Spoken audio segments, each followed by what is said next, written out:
नमस्कार विद्यार्थी मित्रांनो, स्वागत आहे तुमचं SK MPSC अकॅडमी या आपल्या यूट्यूब चॅनलमध्ये। आज दिनांक 9 एप्रिल 2024, वार आहे मंगळवार। तुमच्यासाठी घेऊन आलो आहे संपूर्ण वृत्तपत्र विश्लेषण, ज्यामध्ये आपण Loksatta newspaper, the Indian express, the Hindu यामध्ये ज्या काही न्यूज स्पर्धा परीक्षेच्या दृष्टिकोनातून आपल्यासाठी महत्त्वाच्या आहेत त्यांना या ठिकाणी आपण MCQ क्वेश्चनच्या माध्यमातून डिस्कस करत असतो। आजच्या डिस्कशनमध्ये आपण केंद्र आणि राज्य यांचे संबंध कसे आहेत आणि त्या संदर्भात घटनेमध्ये काय तरतुदी आहेत त्यांचा अभ्यास करणार आहोत। त्याचबरोबर साखर उत्पादन इंडिया AI मिशन नेमके काय आहे, रूप तारकासी हे अलीकडेच न्यूजमध्ये का होते, स्थानिक चलन ही जी कन्सेप्ट आहे ती कन्सेप्ट आणि सी डिफेन्स 2024 हे नेमकं काय आहे हे या ठिकाणी आपण आजच्या डिस्कशनमध्ये समजून घेणार आहोत। चला तर जी काही आजची आपली डिस्कशन आहे तिला या ठिकाणी आता आपण सुरुवात करूया। मित्रांनो, या ठिकाणी आजची जी आपली पहिली न्यूज आहे ती आहे केंद्र आणि राज्य संबंधासंदर्भात। सरळ या ठिकाणी न्यूज पाहूया। केंद्र आणि राज्यात स्पर्धा चुकीची अशा प्रकारची टिप्पणी या ठिकाणी सर्वोच्च न्यायालयाने केलेली आहे। आणि या ठिकाणी तुम्हाला माहिती असेल केंद्र आणि राज्य सरकार यांच्यामध्ये बऱ्याच वेळा आपला संघर्ष दिसून येतो। त्याचबरोबर जे काही राज्यपाल पद आहे त्या पदावरूनही या ठिकाणी बऱ्याच वेळा केंद्र राज्य यांच्यामध्ये संघर्ष झालेला दिसतो। या ठिकाणी न्यूज ॲज इट इज जरी आपल्यासाठी महत्त्वाची नसली तरी या ठिकाणी केंद्र आणि राज्याचे जे काही संबंध आहेत ते संबंध या ठिकाणी आपल्यासाठी महत्त्वाचे आहेत। त्या संदर्भात आपल्या घटनेमध्ये नेमक्या काय तरतुदी आहेत त्या तरतुदीची आपल्याला माहिती असणं आवश्यक आहे आणि त्यावर आधारित प्रश्न हे आयोगाकडून विचारले जातात। सरळ प्रश्न पाहूया। भारतीय राज्यघटनेच्या कोणत्या भागात केंद्र आणि राज्यामधील अधिकारांचे वितरण स्पष्ट केले आहे, अशा प्रकारचा मित्रांनो या ठिकाणी आपला प्रश्न आहे। आणि प्रश्न 2 जो आहे तो समवर्ती यादीतील एखाद्या विषयावर केंद्र आणि राज्य यांनी केलेल्या कायद्यामध्ये विरोधाभास निर्माण झाल्यास कोणता कायदा लागू होतो, अशा प्रकारचा आपला प्रश्न क्रमांक 2 आहे। तर खाली तुम्ही एकूण 4 ऑप्शन पाहू शकताय। सर्वप्रथम जर आपण प्रश्न पहिला पाहितला तर मित्रांनो या ठिकाणी आपल्या पहिल्या प्रश्नाचं योग्य उत्तर राहील पर्याय सी, भाग 11 मध्ये या ठिकाणी आपली जी काही भारतीय राज्यघटना आहे, आपल्या भारतीय राज्यघटनेमध्ये केंद्र सरकार आणि राज्य सरकार यांचे अधिकार काय आहेत याचं स्पष्ट या ठिकाणी विवरण केलं आहे। त्या संदर्भात स्पष्ट असे जे काही वितरण आहे ते या ठिकाणी भाग 11 मध्ये देण्यात आलेलं आहे। आता जर प्रश्न क्रमांक 2 जर पाहितला, प्रश्न क्रमांक 2 चं ही योग्य उत्तर या ठिकाणी आपलं पर्याय बी असेल। कारण या ठिकाणी एखाद्या विषयावर जर केंद्र सरकार आणि राज्य सरकार यांनी कायदा केला आणि या ठिकाणी या 2 कायद्यामध्ये जर या ठिकाणी विरोधाभास निर्माण झाला तर त्या ठिकाणी केंद्रीय कायदा जो काय असेल तो या ठिकाणी लागू होईल। म्हणजे या ठिकाणी राज्य सरकारचा कायदा तो या ठिकाणी सरळ रद्द होईल, तो उपयोगात येणार नाही असं तुम्ही या ठिकाणी म्हणू शकताय। तर मित्रांनो या ठिकाणी थोडक्यात आपण केंद्र आणि राज्य यांचे जे काही संबंध आहेत ते संबंधाची जर आपण चर्चा केली तर काही विषयावर कायदा करण्याचा अधिकार हा केंद्राला देण्यात आला आहे आणि काही विषयावर कायदा करण्याचा अधिकार हा राज्य सरकारला दिला आहे। या ठिकाणी काही सूच्यांची निर्मिती केली आहे, काही लिस्टची निर्मिती केली आहे, ज्यामध्ये एक आहे केंद्रीय सूची, त्यानंतर नंबर 2 वर आपण पाहू शकतो राज्य सूची आणि शेवटी नंबर 3 वर असते ती असते समवर्ती सूची। मग या ठिकाणी असे काही विषय ज्या विषयावर केवळ केंद्र सरकारच कायदा करू शकतो त्या विषयाची लिस्ट या ठिकाणी केंद्रीय सूचीमध्ये देण्यात आली आहे। फॉर एक्झाम्पल संरक्षण। आता संरक्षण हे पूर्ण देशाचं करायचं असतं, मग तो अधिकार त्या संदर्भात कायदा करण्याचा जो काही अधिकार आहे तो केंद्र सरकारला आहे। म्हणजे संरक्षण हा जो विषय आहे या ठिकाणी केंद्रीय सूचीमध्ये त्या ठिकाणी त्यांनी इन्व्हॉल्व केलेला आहे। त्यानंतर जर राज्य सूचीचा आपण विचार केला तर राज्य सूचीमध्ये पोलीस हा विषय या ठिकाणी इन्क्लूड केलेला आहे। म्हणजे पोलिसा संदर्भात जे काही स्थानिक संरक्षण आहे, देशांतर्गत संरक्षण आहे, त्याची जबाबदारी पोलिसावर असते आणि त्या संदर्भात प्रत्येक राज्याला पोलीस संदर्भात कायदा करण्याचा अधिकार आहे। त्यानंतर एक आहे समवर्ती सूची, ज्या ठिकाणी केंद्र आणि राज्य सरकार या ठिकाणी जे काही विषय आहे त्या विषयावर एकत्रितरित्या कायदा करू शकते। मग या ठिकाणी तो विषय कोणता आहे, फॉर एक्झाम्पल शिक्षण। शिक्षणावर केंद्र सरकार ही कायदा करू शकते आणि राज्य सरकार ही त्या ठिकाणी कायदा करू शकते। परंतु या ठिकाणी केंद्र सरकार आणि राज्य सरकारने जर कायदा केला तर या ठिकाणी दोन्ही कायद्यामध्ये विरोधाभास निर्माण झाला असता या ठिकाणी केंद्र सरकारचा कायदा लागू होतो, राज्य सरकार जो काही कायदा आहे तो या ठिकाणी रद्द होतो, हेही तुम्हाला त्या ठिकाणी माहिती असणं आवश्यक आहे। तर अशा प्रकारे मित्रांनो या ठिकाणी केंद्र आणि राज्य यांचे जे संबंध आहेत ते संबंध पाहितले आणि केंद्र राज्य संबंधामध्ये सर्वात महत्त्वाची जर व्यक्ती तुम्हाला विचारली तर ती असते गव्हर्नर, ज्यांना आपण राज्यपाल असे म्हणतो। राज्यपालांची नियुक्ती राष्ट्रपती घटनेच्या कलम 155 च्या अंतर्गत करतात। हे जे महत्त्वाचे ठराविक पॉइंट आहे ते सर्व पॉइंट या ठिकाणी तुम्हाला माहिती असणं आवश्यक आहे। चलूया आजच्या आपल्या पुढच्या न्यूजकडे। पुढची जी न्यूज आहे ती आहे साखर उत्पादनासंदर्भात। सरळ न्यूज पाहूया। राज्यात 108 लाख टन साखरेचे उत्पादन, अशा प्रकारची न्यूज लोकसत्ता पेज क्रमांक 10 वर तुम्हाला दिसून जाईल।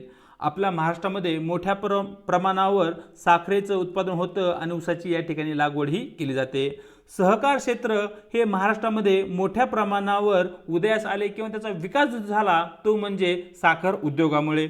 एकूण जर न्यूज पाहिली ॲज इट इज जरी आपल्यासाठी महत्त्वाची नसली तर या ठिकाणी साखर उत्पादन किंवा ऊस जे काही पीक आहे त्या संदर्भात न्यूज मागच्या काही वर्षामध्ये आयोगाने विचारले आहे, त्या संदर्भात थोडक्यात माहिती असणं आपल्याला आवश्यक आहे। सरळ प्रश्न पाहूया।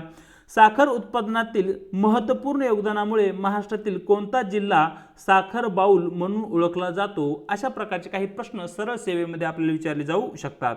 तर मित्रांनो या ठिकाणी प्रश्न क्रमांक 3 चं योग्य उत्तर राहील पर्याय सी, कोल्हापूर जिल्हा हा महाराष्ट्रामध्ये मोठ्या प्रमाणावर साखरेच्या उत्पादनासाठी ओळखला जातो किंवा ऊसाच्या उत्पादनासाठी ओळखला जातो। या ठिकाणी मोठ्या प्रमाणावर साखरेचं उत्पादन होतं, यामुळे या जिल्ह्याला महाराष्ट्रात साखर बाऊल या नावाने ओळखलं जातं। हे साखर बाऊल ही जी कन्सेप्ट आहे ते तुम्हाला या ठिकाणी माहिती असणं आवश्यक आहे। पोलीस भरतीसारख्या एक्झाम असतील किंवा ज्या काही आपल्या कंबाईन्ड एक्झाम आहे त्या ठिकाणी हा प्रश्न सरळ विचारला जाऊ शकतो। प्रश्न क्रमांक 4, भारताच्या एकूण साखर उत्पादनात महाराष्ट्राचा वाटा किती, अशा प्रकारचा मित्रांनो या ठिकाणी आपला प्रश्न आहे। तर मित्रांनो तुम्हाला माहिती असलं पाहिजे जे काही भारतामध्ये साखरेचं उत्पादन होतं त्या साखरेच्या उत्पादनामध्ये सुमारे 50% वाटा हा आपल्या राज्य म्हणजे महाराष्ट्र राज्याचा असलेला दिसतो।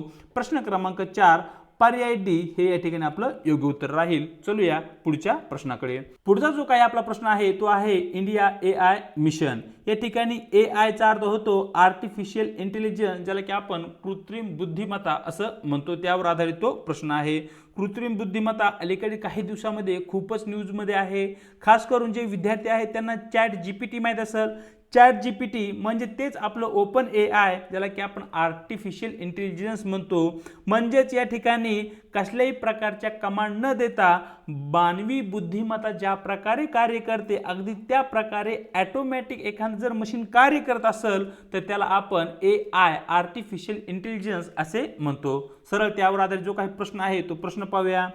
इंडिया AI मिशन संदर्भात खालील विधाने विचारात घ्या, अशा प्रकारचा मित्रांनो या ठिकाणी आपला प्रश्न आहे। ज्या ठिकाणी विधान क्रमांक 1, डिजिटल इंडिया कॉर्पोरेशन DIC अंतर्गत इंडिया AI स्वतंत्र व्यवसाय विभाग द्वारे याची अंमलबजावणी केली जाईल, अशा प्रकारचे विधान क्रमांक 1 या ठिकाणी मित्रांनो आपल्या समोर आहे। त्यानंतर विधान क्रमांक 2, हे सार्वजनिक आणि खाजगी क्षेत्रातील धोरणात्मक कार्यक्रमाद्वारे AI इनोव्हेशनला प्रेरित करणारी एक व्यापक इकोसिस्टीम स्थापित करेल। त्यानंतर शेवटचं विधान, विधान क्रमांक 3, पुढील 5 वर्षांसाठी 1 लाख कोटी रुपयाच्या खर्चासह मिशनची स्थापना करण्यात आलेली आहे। तर मित्रांनो या ठिकाणी जे प्रथम क्रमांकाचे विधान आहे ते या ठिकाणी चुकीचं विधान आहे। विधान क्रमांक 2 या ठिकाणी अगदी बरोबर आहे आणि विधान क्रमांक 3 जे आहे ते या ठिकाणी चुकीचे आहे। म्हणजे या ठिकाणी जे काही आपले पर्याय आहे या पर्यायामध्ये आपला योग्य पर्याय राहील पर्याय बी, फक्त 2 बरोबर। या ठिकाणी विधान क्रमांक 3 मध्ये जी काही पुढील 5 वर्षांसाठी 1 लाख कोटी रुपयाच्या खर्च मिशन स्थापन करण्यात आले आहे अशी जी काही तरतूद आहे तर या ठिकाणी 1 लाख कोटीची तरतूद नसून ती 10 कोटीची तरतूद आहे, हेही तुम्हाला त्या ठिकाणी माहिती असणं आवश्यक आहे। तर अशा प्रकारे प्रश्न क्रमांक 5 चं योग्य उत्तर राहील पर्याय बी। चलूया पुढच्या प्रश्नाकडे। पुढचा जो काय आपला प्रश्न आहे तो आहे रूप तारकाशी, अलीकडेच न्यूजमध्ये होते त्यावर आधारित। सरळ जो प्रश्न आहे तो प्रश्न पाहूया। अलीकडे बातम्यांमध्ये दिसणारी रूप तारकाशी कोणत्या राज्याची आहे, अशा प्रकारचा मित्रांनो या ठिकाणी आपला प्रश्न आहे। तर या ठिकाणी रूप तारकाशी हे नेमकं काय आहे हे तुम्हाला या ठिकाणी माहिती असणं आवश्यक आहे। तर या ठिकाणी हस्तकला जी काही चांदी असते, चांदीवर केली जाणारी जी काही हस्तकला आहे त्याला या ठिकाणी एका राज्यामध्ये रूपा ताराकासी असं म्हणतात. ते राज्य कोणते आहे तेही आपण पाहणार आहोत. या ठिकाणी पहा, एका राज्यामध्ये कटक नावाचे शहर आहे, ज्याला या ठिकाणी चांदीची नगरी असे म्हणतात. म्हणजे या ठिकाणी जे काही चांदी हा धातू आहे, या चांदी या धातूवर चांगल्या प्रकारचे हस्तकला या ठिकाणी या शहरामध्ये, या नगरीमध्ये केली जाते, म्हणून या शहराला या ठिकाणी चांदी नगरी असे म्हणतात. आता कटक हे शहर हे कोणत्या राज्यामध्ये आहे जर तुम्हाला माहिती असेल तर तुम्ही या प्रश्नाचं योग्य उत्तर ही या ठिकाणी सांगू शकताय.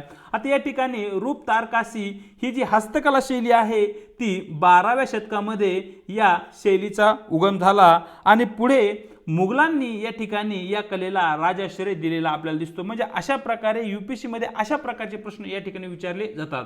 तर मित्रांनो, तुम्हाला माहिती असलं पाहिजे की रूप तारकासी ही जी हस्तकला चांदी या धातूवर केली जाते ती ओडिसा या राज्यामध्ये आहे आणि ओडिसा राज्यामधील जे काही कटक शहर आहे ते या ठिकाणी चांदीची नगरी म्हणून त्याला ओळखले जाते. प्रश्न क्रमांक 6 पर्याय B हे या ठिकाणी आपलं योग्य उत्तर राहील. प्रश्न क्रमांक 7, कोणता देश नाटो या लष्करी आघाडीचा नवीन सदस्य देश बनला आहे? अशा प्रकारचा मित्रांनो या ठिकाणी आपला प्रश्न आहे, ज्या ठिकाणी पर्याय A आपल्या समोर आहे Brazil, B UAE, C Albania आणि शेवटचा पर्याय स्वीडन आपल्या समोर आहे. तर मित्रांनो, सर्वप्रथम तुम्हाला माहिती असलं पाहिजे की नाटो म्हणजे काय, नाटोचा फुल फॉर्म तुम्हाला या ठिकाणी माहिती असणं आवश्यक आहे. तर या ठिकाणी जो नाटोचा फुल फॉर्म आहे तो आहे ट्रान्स अटलांटिक मिलिटरी अलायन्स, ज्याला की इन शॉर्टमध्ये आपण या ठिकाणी नाटो असं म्हणतो. ही एक मिलिटरी ऑर्गनायझेशन आहे, हे एक मिलिटरी अलायन्स आहे, ज्याची की स्थापना 1949 मध्ये झालेली होती. आणि या ठिकाणी या संघटनेचे जे काही सदस्य देश आहेत, या अलायन्सचे सदस्य जे काही देश आहेत त्यांची संख्या आहे 32. हेही तुम्हाला त्या ठिकाणी माहिती असणं आवश्यक आहे. मग अलीकडेच स्वीडन हा जो युरोपियन देश आहे तो या ठिकाणी नाटोचा सदस्य झाला आहे आणि याच्या मागचं मुख्य कारण म्हणजे अलीकडील काळामध्ये रशियाकडून केलं जाणारं ॲग्रेशन. रशियाकडून युक्रेनवर हल्ला केला गेला आहे. 2014 साली या ठिकाणी युक्रेनचा जो काही क्रिमिया प्रांत आहे तो रशियाने हस्तगत केलेला आहे. मग या ठिकाणी स्वीडन या देशाला अशी भीती आहे की येणाऱ्या भविष्यामध्ये रशिया आपल्यावर हल्ला करू शकतो. या भीतीमुळे या ठिकाणी जो स्वीडन हा देश आहे अलीकडे नाटो या मिलिटरी अलायन्समध्ये या ठिकाणी सहभागी झालेला या ठिकाणी आपल्याला दिसतो. तर अशा प्रकारे प्रश्न क्रमांक 7चं योग्य उत्तर राहील पर्याय D. चलूया आपल्या पुढच्या प्रश्नाकडे. पुढचे जे काय आपले प्रश्न आहे त्यामध्ये एक प्रश्न आपल्याकडे स्थानिक चलन आणि दुसरा जो आपला प्रश्न आहे तो आहे सी डिफेन्स 2024 संदर्भात. सरळ या ठिकाणी प्रश्न पाहूया. भारतीय रिझर्व्ह बँकेने स्थानिक चलनाच्या वापराला प्रोत्साहन देण्यासाठी कोणासोबत करार केला आहे? अशा प्रकारचा मित्रांनो या ठिकाणी आपल्याला प्रश्न आहे. तर या ठिकाणी सर्वप्रथम आपल्याला माहिती असलं पाहिजे की स्थानिक चलन म्हणजे काय आणि रिझर्व्ह बँक ऑफ इंडिया, ज्याला की आपण RBI म्हणतो, ही भारताची सेंट्रल बँक आहे, ती भारताची एक मध्यवर्ती बँक आहे, हेही तुम्हाला माहिती असणं आवश्यक आहे. म्हणजे भारतातील जे काही बँकिंग व्यवस्था आहे त्याला नियंत्रित करण्याचं कार्य, त्याचं नियमन करण्याचं कार्य हे या ठिकाणी RBI कडून केलं जातं. मग या ठिकाणी जे स्थानिक चलन म्हणजे फॉर एक्झाम्पल आपल्याकडे रुपया आहे, हे आपलं स्थानिक चलन आहे. अमेरिकेचा डॉलर आहे ते त्यांचं स्थानिक चलन आहे.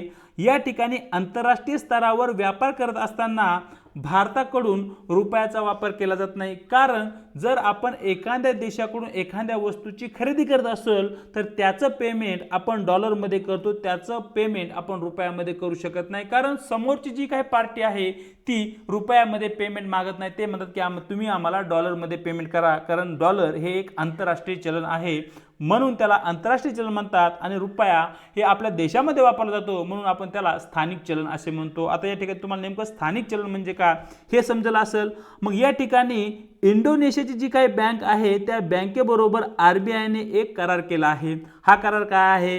इंडियामधून आणि इंडोनेशियामधून जो काही व्यापार होईल तो व्यापार या ठिकाणी स्थानिक चलनामध्ये त्याचं पेमेंट केलं जाईल. फॉर एक्झाम्पल इंडोनेशियामधून X नावाच्या वस्तू जर आयात केली तर या ठिकाणी आपण केलं जाणारे जे काही पेमेंट आहे ते रुपयामध्ये असेल, आणि जर इंडोनेशियाने इंडियामधून Y नावाच्या वस्तू जर आयात केली तर या ठिकाणी केलं जाणारे जे काही पेमेंट आहे ते या ठिकाणी रुपयामध्ये किंवा त्या इंडोनेशियन करन्सीमध्ये असेल. तर म्हणजे या ठिकाणी आपण डॉलरचा वापर करणार नाही, त्या देशात जे काही स्थानिक चलन आहे त्या स्थानिक चलनाचा त्या ठिकाणी व्यापारामध्ये वापर केला जाईल अशा संदर्भातली न्यूज आहे। म्हणजे प्रश्न क्रमांक 8चं योग्य उत्तर राहील पर्याय सी। पाहूया प्रश्न क्रमांक 9, भारतीय तटरक्षक दल कोणत्या देशासोबत सी डिफेंडर्स 2024 हा सराव आयोजित केला आहे?